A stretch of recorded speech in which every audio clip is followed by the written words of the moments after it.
B, absolutely. Okay, so to find the dartboard, the first way is to look at impact of A on B. Then in this case, maybe Lucas, what is B here?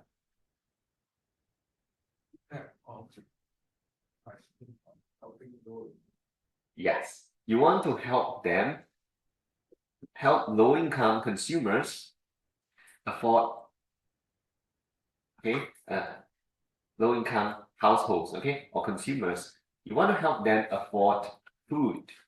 Can I say this is your objective? You want to lower the price, okay? Because the price ceiling works this way.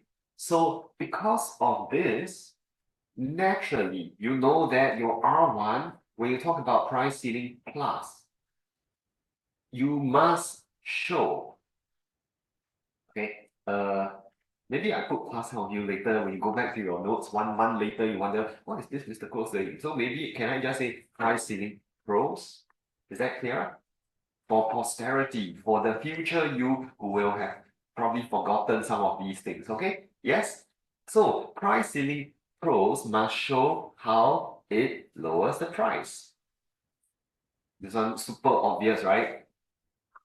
Okay, so you'll be drawing this diagram and you'll be showing how the price ceiling brings the price down. Do we have any questions here? Huh? All look quite okay. I see your faces. Okay. No one looks stumped, which is good. Okay, this is your R1. Now, E1 should consider how the price actually doesn't drop. E1 should consider how you make it even more expensive. How can that happen? Dave, any idea? How can the price ceiling make things worse? Is it possible that prices become higher than before? Black market, very good. You see, E1, your price ceiling cons is black market. Therefore, your price rises even more. Surely that's a bad thing, right? Your prices become higher than before. Can you see in this essay, you are very clear in terms of addressing the dartboard. These 2 points don't stray from the dartboard. Okay, this one.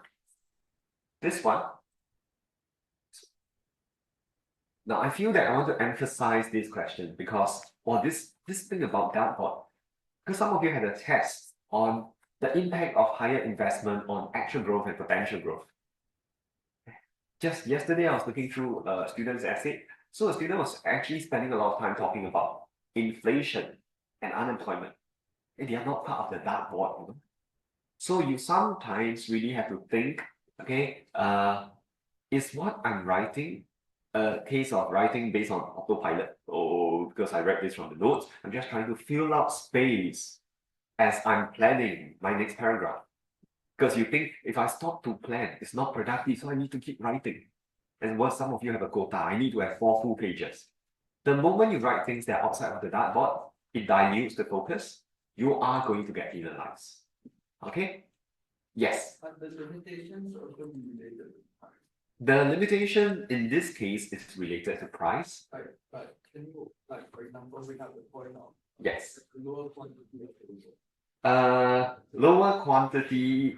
Okay, I will teach you how to couch other points based on the second way to find your dartboard. Okay, then you can see why it can't just be a spontaneous point that has no link to the dartboard. Okay, so just to emphasize what I was talking about, yeah, I was talking about this question. Okay, this one. Okay. Discuss the effects of a rise in investment on actual growth and potential growth. You see, the dartboard is actual growth, potential growth. Part B. Can you all see that?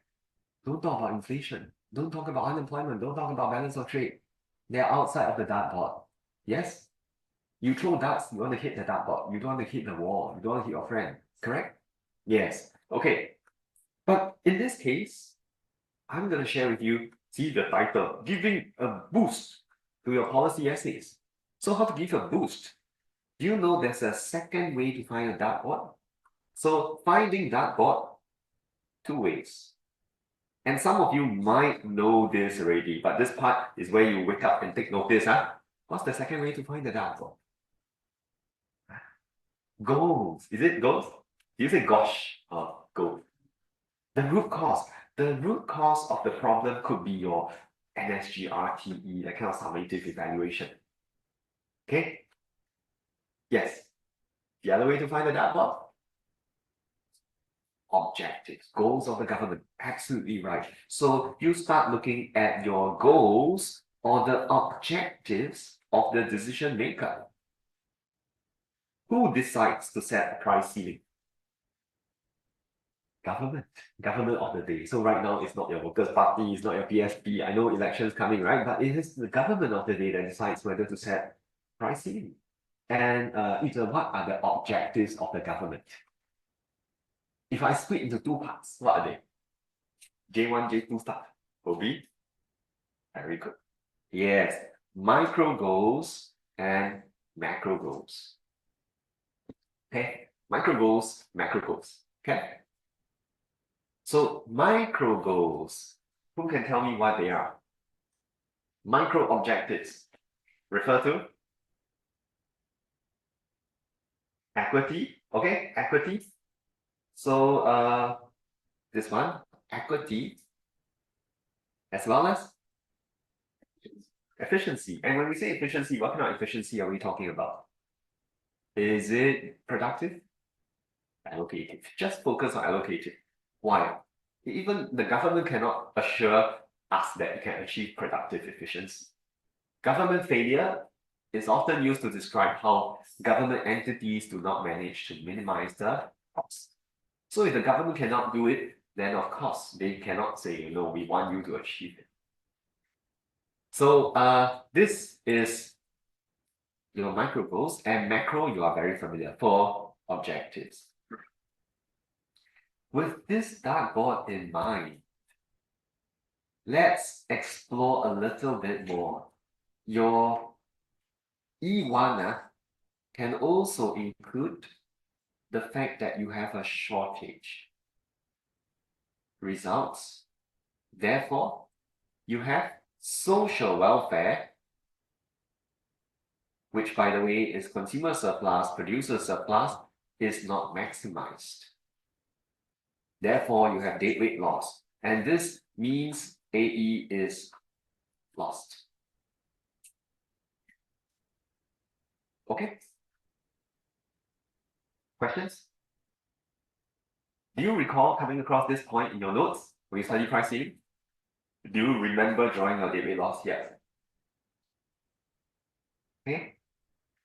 Of course, if you have a black market, the deadweight loss is bigger, but for now, the deadweight loss is this triangle. Yeah? Then you might ask, hey, how come I need to talk about deadweight loss? Because it's part of the dartboard. And this. Start. And a stop. Okay? Can I also say, if you still have time, you want to write more, you could say, if let's say the price ceiling is to help them afford food, if the price ceiling leads to farmers becoming unprofitable, I first want to ask you, producer profits, is it your government's objective? No, the government doesn't care. So how do you make this a government objective? Remember, you must hit the dartboard. You fall short of the dartboard, you fall to the ground. So how do you link this point to the dartboard? Equity, therefore, is inequitable because we know farmers are a vulnerable group. As it is, they are subject to weather conditions, right? Adverse conditions, abnormal events. So this can be tied back to equity.